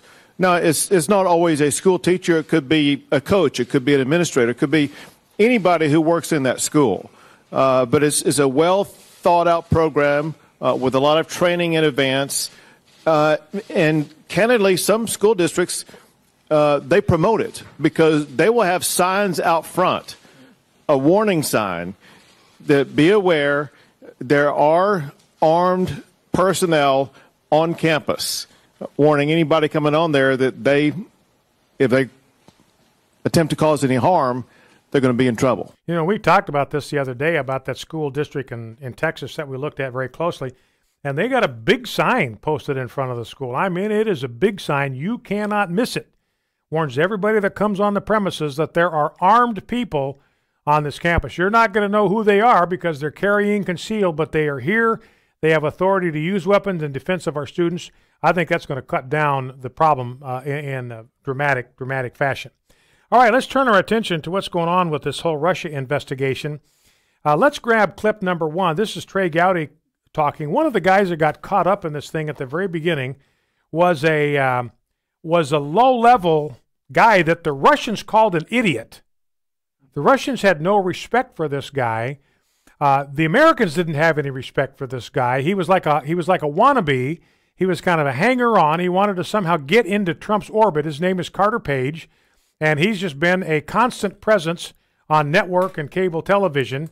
And I don't think he's been very impressive. Just doesn't look like a guy that carries a lot of heft or carries a lot of weight. But anyway, he got tabbed as the initial bad guy. I mean, the whole point of the initial part of the investigation was let's get surveillance on Carter Page, because Carter Page is the guy we got to worry about. He is a Russian agent. That was the kind of suspicion, and that's what they had to tell the FISA judge, that Carter Page was masquerading. He was a Russian agent masquerading as somebody innocent. And now he was interviewed by Trey Gowdy's committee. Here's what Trey Gowdy had to say. The Russians didn't take him seriously. I don't think the FBI took him seriously. I spent a long time interviewing him. If ever a witness needed to avail himself of his Sixth Amendment right to a lawyer, it was Carter Page. That was one of the most painful interviews I have ever been part of. It was actually sad. I think Democrats, if they were to be honest, the House Intel interview of Carter Page, they would tell you it was sad. He doesn't know when to stop talking, and nobody takes him seriously. So he's not Jason Bourne. He's not James Bond. If the FBI wanted to investigate him, fine, go do it. But why are you relying on opposition research by the DNC and not telling the court where you got it? You know, and that is really the issue here. Carter Page was not a player. In fact, the evidence is on Carter Page's side because he actually cooperated with the FBI just not long ago to apprehend a Russian foreign agent. He worked with the FBI in order to bag a Russian. He's the furthest thing removed from some kind of clandestine foreign agent that you could get. And here's a guy that nobody respects. The FBI doesn't. And that's the guy that the Democrats picked for their patsy. That just shows you how flawed this whole effort was from the very beginning. And the problem that Trey Gowdy says, look, the real problem here is that the Democrats never told a FISA court judge where they were getting their information. A FISA court judge would want to know that this information came from a source, this Christopher Steele guy, who hated Donald Trump, who was desperate that Donald Trump not be reelected. The FISA court never checked the sources that Christopher Steele was using, because remember, Andy McCarthy's gone to great pains to point this out. When you are looking at a FISA warrant, what counts is not the identity, is not the integrity or the trustworthiness of the guy who is bringing you this warrant. What matters is the trustworthiness and the integrity of his sources. What do we know about them? Are these reliable people? Are these trustworthy people? Are these people who are likely to be telling the truth or telling a lie? We don't know any of that, and the FISA court couldn't possibly know any of that because nobody knows who Christopher Steele's sources were. That's how flawed this thing was from the very beginning. Now, they may have confidence in Christopher Steele, and our FBI apparently did because he'd done some good work for them in the past, but the FBI was completely non-curious. Christopher Steele, who are you talking to? Where are you getting your information? Tell us who your sources were so we can investigate them, which is what the FBI does. What's the I stand for? It's the Federal Bureau of what? Investigation. Tell us who your sources are. We will investigate them to determine if they are credible. The FBI never did that. So they took Christopher Steele's word for it. No background checks, no vetting of Christopher Steele's sources. So Christopher Steele likely made all of this up. This likely came out of Christopher Steele's fevered imagination. Nobody cross-checking sources goes to a FISA judge without telling him that it was funded by Hillary Clinton, the Democratic National Committee, that some of the initial interviews were done by Peter Strzok, who loathed Donald Trump, referred to him as the loathsome Donald Trump, and the court never knew any of this stuff. And Trey Gowdy says, look, that's the real issue here, is what was told the FISA court. What information did they have about how credible and reliable these accusations were? Now, here's Donnie Deutsch, clip number 2, and this is interesting because the only thing right now that could take Donald Trump out of office would be this Russia thing, the scandal over Russia. It's a non-scandal. It's a non-issue. But the reason that the Democrats are hammering this thing so hard, it's the only thing they've got. Remember, you got unhinged Democrats out there saying, look, Donald Trump has been criticizing the FBI. That's treason. Robert Mueller ought to march up there and arrest him right now and hang him from the nearest lamppost. That's what you do with traitors. It's a capital crime. So anyway, here's what Donnie Deutsch, who's on MSNBC, he's another one of these unhinged leftists way out there in La La Land. But listen to what he says. Again, talking about the 2020 election now. Donald Trump declared for re-election today. Here's what Donnie Deutsch says scares him to death. And if he is not taken out of office, in handcuffs, voted out of office by 2020, he will win again in a landslide because he'll vote with their pocketbooks. And that's what's scary to me. So he says if he's not taken out of office, and his mates jumped in there. No. We mean voted out of office. I think because they thought maybe taken out of office, people would interpret that as an assassination attempt. But Donnie Deutsch says, look, if he's not voted out, if we don't get rid of him, if he runs for re-election, he's going to win in a landslide. That's a Democrat speaking. Be right back. We've always had an interest. God has given us a gift of being able to help a lot of people with their finances and budgets and stuff. AFA supporters Bernie and Alice Larson met Dan Celia at a Faith, Family, and Finance town hall meeting. And he answered some questions, and we were thinking about the charitable gift annuities, and we'd never heard of that before, but we thought, well, we'd always wanted to leave some of our money for God, but we didn't know where or how, and we felt like this was put into our laps as answer to our prayers as to what we could do after we're gone. Bernie and Alice learned a charitable gift annuity from the AFA Foundation would provide them with a monthly income for life, as well as supporting the American Family Association into the future. You can learn more about charitable gift annuities and other financial products at afafoundation.net or call 800-326-4543, extension 345. And you just can't outgive God. Here on American Family Radio, this is David Wolin with Haven Ministries, inviting you to anchor your day in God's Word. Most of us take life for granted, at least at some level. The daily grind can make us numb. Wake up, eat, work, come home exhausted, collapse into bed, and repeat. In some seasons of life, we can be so focused on just surviving, we forget that life is a precious gift from God. The first chapter of John introduces Jesus saying, "In him was life, and that life was the light of all mankind." Jesus, the source and giver of life, he's the reason you and I are breathing right now, and it's his desire that our lives might be full with his life. And sure, the daily grind is going to get to us sometimes, but in Jesus, there's hope. Get started with the print edition of Anchor Devotional today. Visit getanchor.com. American Family Radio. You're listening to Focal Point with Brian Fisher. Video segments of today's program will be posted at afr.net and on the Focal Point Facebook page. You'll also find the best collection of Brian's resources on our Facebook page. If you're on Twitter, be among the very first every morning to find out what the day's show will be about. Just follow Brian at Brian J. Fisher. Brian J. Fisher. Hi, and welcome back to Focal Point American Family Radio. I want to turn our attention here in just a moment to immigration.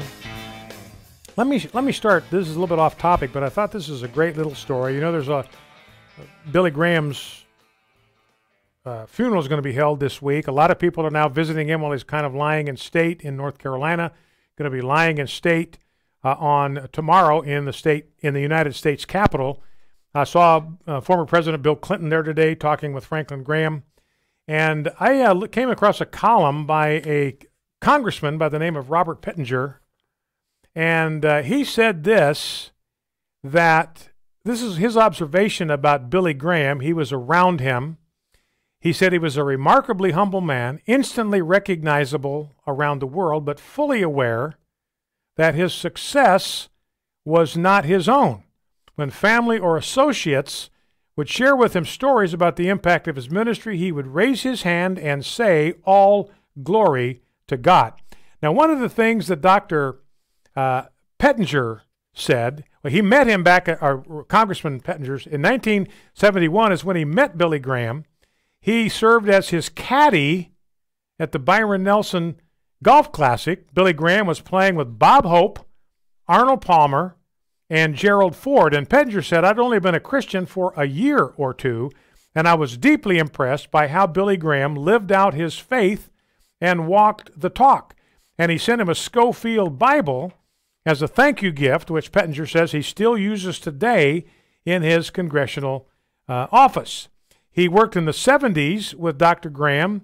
He was an assistant for Dr. Bill Bright for many years. My sister also worked with Dr. Bill Bright, ghost authored a couple of books with him. And he observed Dr. Graham because Dr. Graham and Dr. Bright often crossed paths. And he said Graham was intently focused on whomever he came in contact with, whether it was a waitress, a taxi driver, or someone famous. And he said this about Billy Graham: everyone was a VIP to Billy Graham. And he said that's how he changed lives, because he genuinely cared the same about everybody. So everybody was a VIP to him. So Arnold Palmer was a VIP to Billy Graham. And the other guys in his foursome, Bob Hope was a VIP to Billy Graham. Gerald Ford was a VIP to Billy Graham. But so was the waitress who took care of him. So was the taxi driver who drove him somewhere. Everyone was a VIP to Billy Graham, and that's how he changed life. So changed lives. Now that's an example that we can imitate. You know, by treating everybody with the same deference, the same respect, have everyone be a VIP to us, no matter how important or unimportant they are, to treat them with the same attention as if they were somebody famous. That's how you change lives. You know, the way C.S. Lewis put it, you have never met a mere mortal. We need to remember that as we interact with people. Billy Graham setting the pace for all of us. Now, one thing I want to say about the Schiff memo, we haven't taken time to talk about much of this, and I'm not going to take a lot of time to talk about it today, but it bears some kind of merits some kind of response. And the response is that, Andy McCarthy has a piece up that's saying, look, the Schiff memo hurts Democrats more than it helps them. It hurts Democrats more than it helps them, because it emphasizes certain things that are real problems with this FISA warrant. Number one, Andy McCarthy says, it confirms the heavy reliance that was placed on the Steele dossier. So rather than minimizing the impact of the Christopher Steele dossier, it highlights how much weight was given to that thing, which is entirely uncorroborated. Even James Comey said in the summer of 2017 it was salacious and unverified. And yet almost a year before that, in the fall of 2016, it was used as the foundation, the basis. Many people said that were on the Democrat side, this warrant would never have been granted without the Steele dossier. There might have been other corroborating things they brought into play, but the Steele dossier was the linchpin of the whole thing. And it confirms that the dossier concealed the Clinton campaign origins of the dossier, concealed the fact that the Clinton campaign and the DNC funded this thing.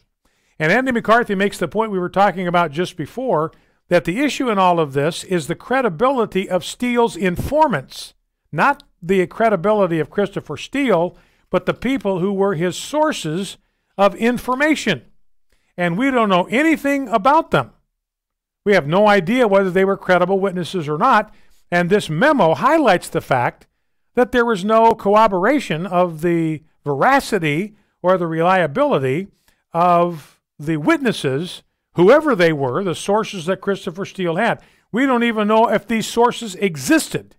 And the Democrats' dossier or memo doesn't do anything to create any or to answer any of those questions.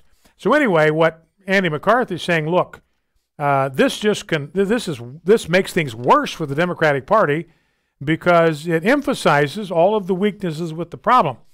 You know, Schiff, Andy McCarthy says, makes a big deal out of the fact that there were 4 FISA warrants and 4 different FISA court judges.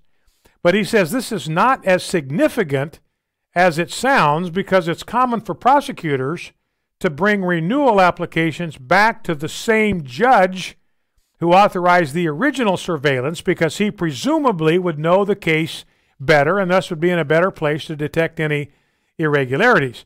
So if the FISA surveillance works differently, and everybody that looks at it, you take it to one judge, he stamps it, take it to another judge, he stamps it, it creates the impression that critics have that the court has become a rubber stamp for these FISA requests. So anyway, and the FISA judges were not told that Steele had lied to the FBI about his contacts with the press, and they had to cut connection with him. So in other words, this Democratic memo, 10 pages worth, it's worthless. It makes things worse for the Democrats rather than better. All right, let's jump down to clip number 7. This is the mayor of Oakland. And remember, California is a sanctuary state. So nobody in California, no law enforcement officials are cooperating with federal authorities to get the bad guys. Even if they're members of MS-13, they're not going to provide any help in tracking these guys down. Now, you'll falsely hear the media refer to ICE conducting sweeps, like they're going through neighborhoods and they're just rounding up people at random and putting them in some kind of corral. They're not doing this. It's targeted. In other words, they go after people that have outstanding deportation orders or have outstanding warrants for their arrest. In other words, they are people that they're going to specific addresses, specific locations to apprehend specific people. And they have to go in there without any cooperation from local law enforcement officials, which is bad for ICE officials. It puts their lives at risk and at danger. But here is the Oakland mayor committing what may be a crime. Listen to clip 7. Yesterday, I learned information from multiple sources that there is potentially an ICE activity planned in the Bay Area that could be starting as soon as today. My priority is to keep this community safe. It is not my wish to panic people, but to ensure that they're prepared with information. All right, she wants to keep her community safe. Well, that's not the way you go about it, because the ICE, they're going after bad actors. They are only going after illegal immigrants who have broken the law and have already got deportation orders that they have flouted. They're only going after bad actors. In other words, the only people that ICE is going after are people who represent a threat to the community of Oakland, where the mayor says that's my duty is to protect them, but the only people they're going after are those that already represent a clear threat because they are bad actors. By the way, the Koch brothers, they're very rich dudes. They put millions of dollars into conservative campaigns. They are firmly on board for amnesty. They're calling the illegal aliens of DACA, they're calling them patriots. So these, the Koch brothers, typically used to using their wealth to work with conservative candidates, conservative organizations, but they're basically libertarian, and libertarians believe we should not have any kind of borders whatsoever. Again, remember that the Supreme Court returned down a hearing on the DACA ruling. You got a lower court judge, a federal judge in San Francisco, Ninth Circuit, saying that you cannot end the DACA program, and the courts have no say in immigration policy, none, zero, zip, according to the Constitution. So that's going on out there.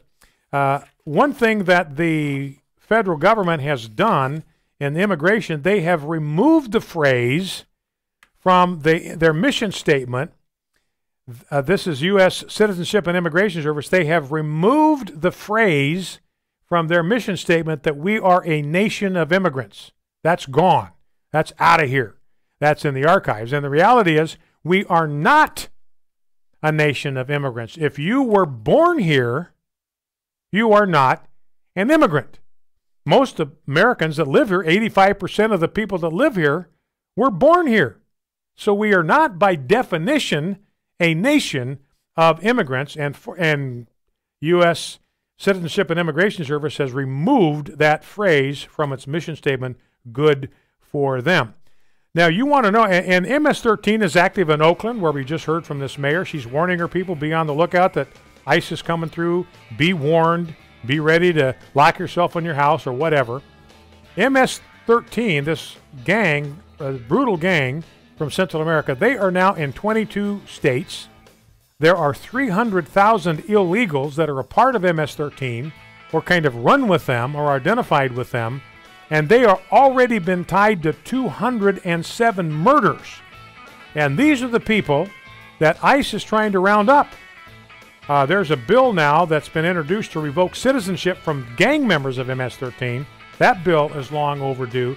But that shows you how misguided the mayor of Oakland is. These are the people that ICE is trying to remove from her community. She wants to protect them. We'll be back with your calls. Talk about anything we've talked about today. 888-589-8840. Be right back. Hey family, this is Lauren from Living Life with Lauren, and I want you to know just how much I appreciate you, and I count it an honor and a privilege to bring you interviews weekly with godly speakers, teachers, and authors that point us all to a closer walk with Jesus. Thank you for listening, telling your friends, downloading our podcast, and of course connecting with me on Facebook, Living Life with Lauren, and Lauren Kitchen Stewart. I would love to hear from you. We're heard every Saturday evening at 8 Central Time on American Family Radio. Join us. You wish you could stop thinking about it, but you can't. It never quite leaves your thoughts. Even in the joyful moments, it's there. The sadness, shame, and sorrow. You know you can't go on like this, so don't. Phone the International Helpline for Abortion Recovery at 866-482-LIFE. Your call is confidential, and you'll be talking with someone who's already been where you are and found the way out. 866-482-LIFE. You shall not murder. Hello, everyone. I'm Tim Wildman, president of American Family Association and American Family Radio. This is the 6th commandment of the 10 commandments. You shall not murder.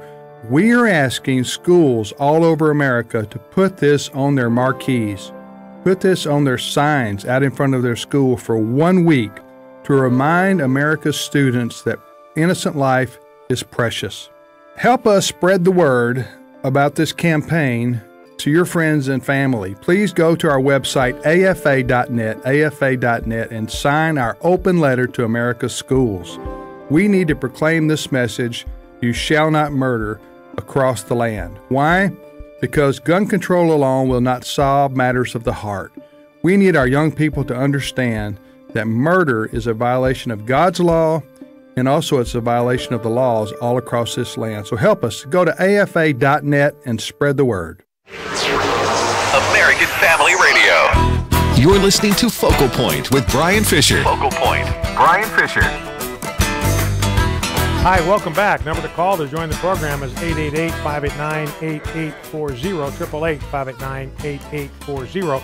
You know, Donald Trump, by the way, is looking at pulling ICE out of California and let California live with the consequences. You know, in Washington, it's a sanctuary state. There's just another murder at the hands of an illegal immigrant, entirely preventable, but a brutal stabbing and dismemberment of a man who lived in Kent, Washington by an illegal alien who had been deported 4 times. So sanctuary policies do not endanger lives. They put lives at risk, and that's apparently what the Oakland mayor just does not understand. Rice University, by the way, did a study examining the incidence of mental illnesses and substance abuse among Mexican immigrants living near the California-Mexico border. And they experienced increased rates of clinical depression and anxiety. They say 14% have major depressive disorder, 8 and 7% have panic or generalized anxiety disorders. Some were determined to have suffered from multiple conditions currently. So that's 14 and 8 makes 22, 7 makes 29. You got 29% of undocumented immigrants have mental disorders. And you ask yourself the question, how are these people going to contribute to American society? How are they going to be an asset to the kind of culture that we are trying to build? And every 2 new immigrants to the United States bring 7 foreign relatives with them. So this chain migration, you have 2 come in. if you allow chain migration, before you know it, there are going to be 7 of their relatives that have followed them, and we don't know anything about these relatives. They're not vetted. We don't know if they're going to be an asset to America or not. That's why chain migration has got to go. Here's another thing that makes illegal immigration very difficult for assimilation. The Census Bureau, listen to this, is staggering statistics. The Census Bureau says that in California, 44.6% of Californians, of the people who live in California, do not speak English at home. That's almost half. They don't speak English at home. In Texas, it's 35.6%. In New Mexico, it's 34.5%. New Jersey, 31.7%. New York, it's 31%.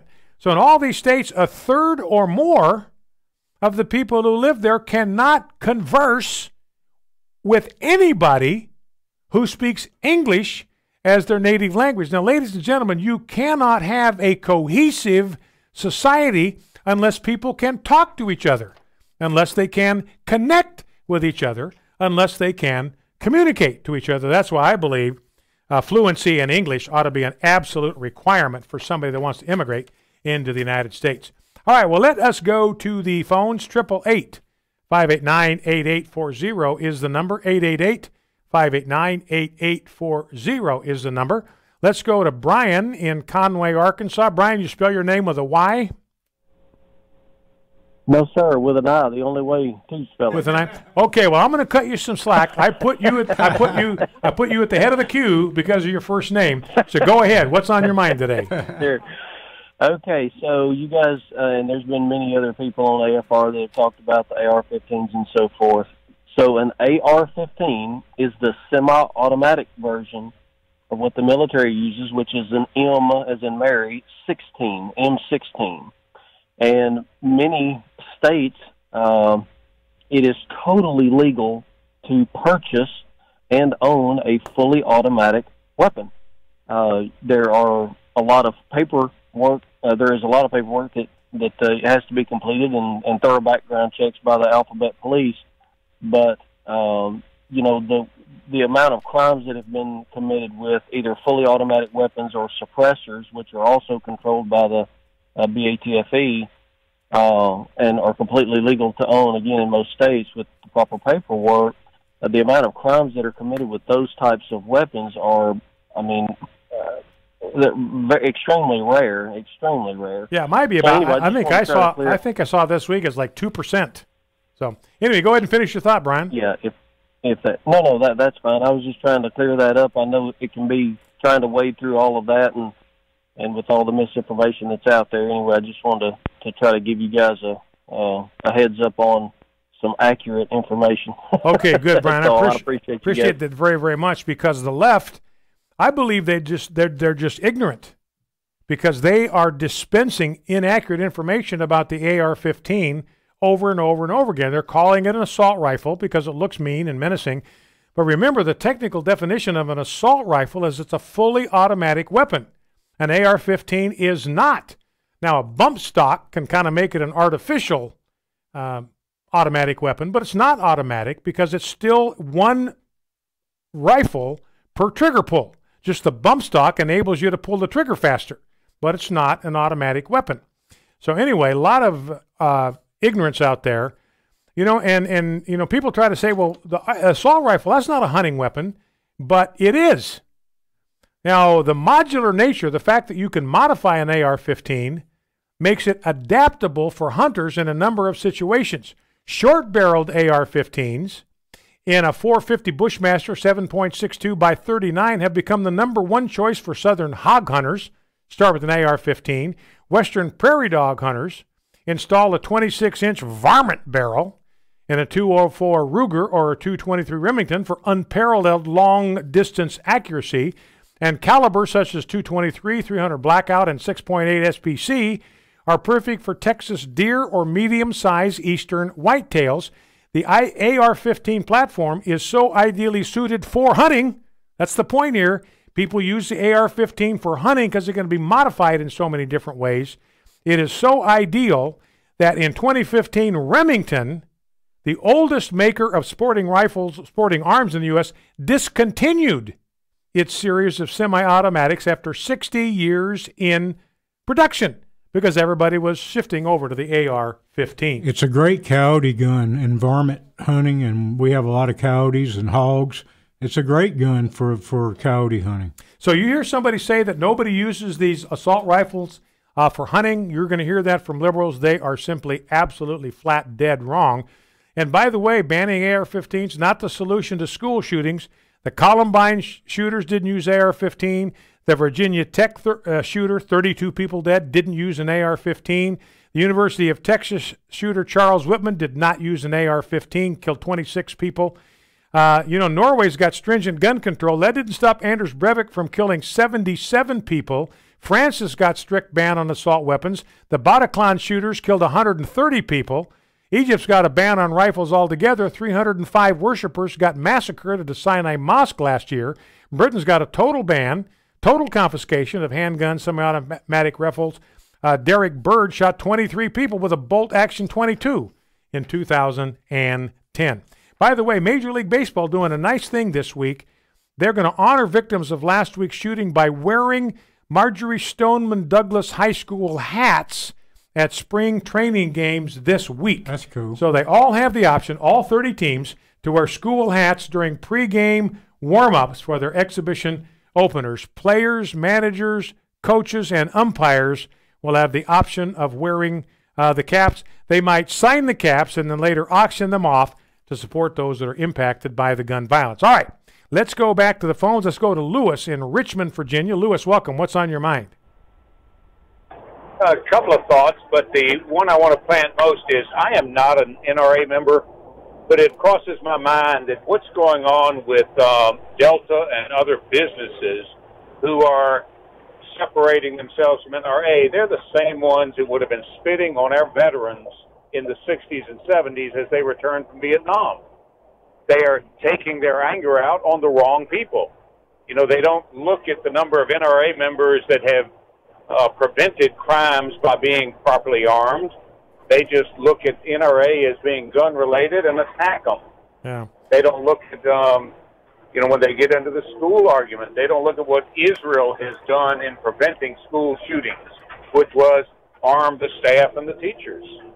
And they don't look at things like the Planned Parenthood going out and killing hundreds of thousands of kids and giving millions of dollars to politicians, but they criticize NRA for saving people and donating hundreds of dollars to politicians. Yeah. And by the way, like I mentioned, you're going to see a lot of exaggeration in the media about how much money the NRA is giving to politicians. Well, listen, I appreciate that, Lewis. Did you want to say something about Delta distancing itself from the NRA?